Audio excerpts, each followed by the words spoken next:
তো নানুরাও আগুন লাগিয়ে দিয়েছে বাড়িতে, তার জন্য পুলিশ আছে। বীরভূমে তৃণমূলের গোষ্ঠীকন্দল অব্যাহত। এবার একই দিনে তৃণমূলের গোষ্ঠীদ্বন্দ্বে উত্তপ্ত হল বীরভূমের কাকরতলা এবং নানুরে তৃণমূল কর্মীর বাড়িতে আগুন এবং কাকরতলায় তৃণমূল নেতার ওপর হামলা। নানুরের বাইতারা গ্রামে অনুব্রত অনুগামী এক কর্মীর চালাঘরে আগুন লাগিয়ে দেওয়ার অভিযোগ ওঠে কাজল শেখ অনুগামীদের বিরুদ্ধে। অনুব্রত অনুগামীদের অভিযোগ, শনিবার রাতে কাজল অনুগামীর লোকজন এসে বোমাবাজি করে একটি চালাঘরে আগুন লাগিয়ে দেয়। আগুনে মারা যায় বেশ কয়েকটি গবাদি পশু। খবর পেয়ে ঘটনাস্থলে নানুর থানার পুলিশ।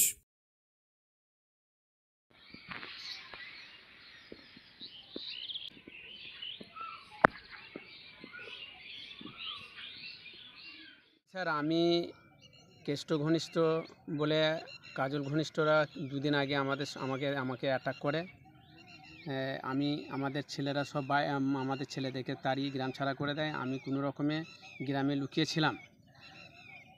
কালকে সন্ধেবেলায় আমাকে একজন দেখে ফেলায়। আমি রাত্রিরে বেরিয়ে পড়ি এবং মাঠে আছি।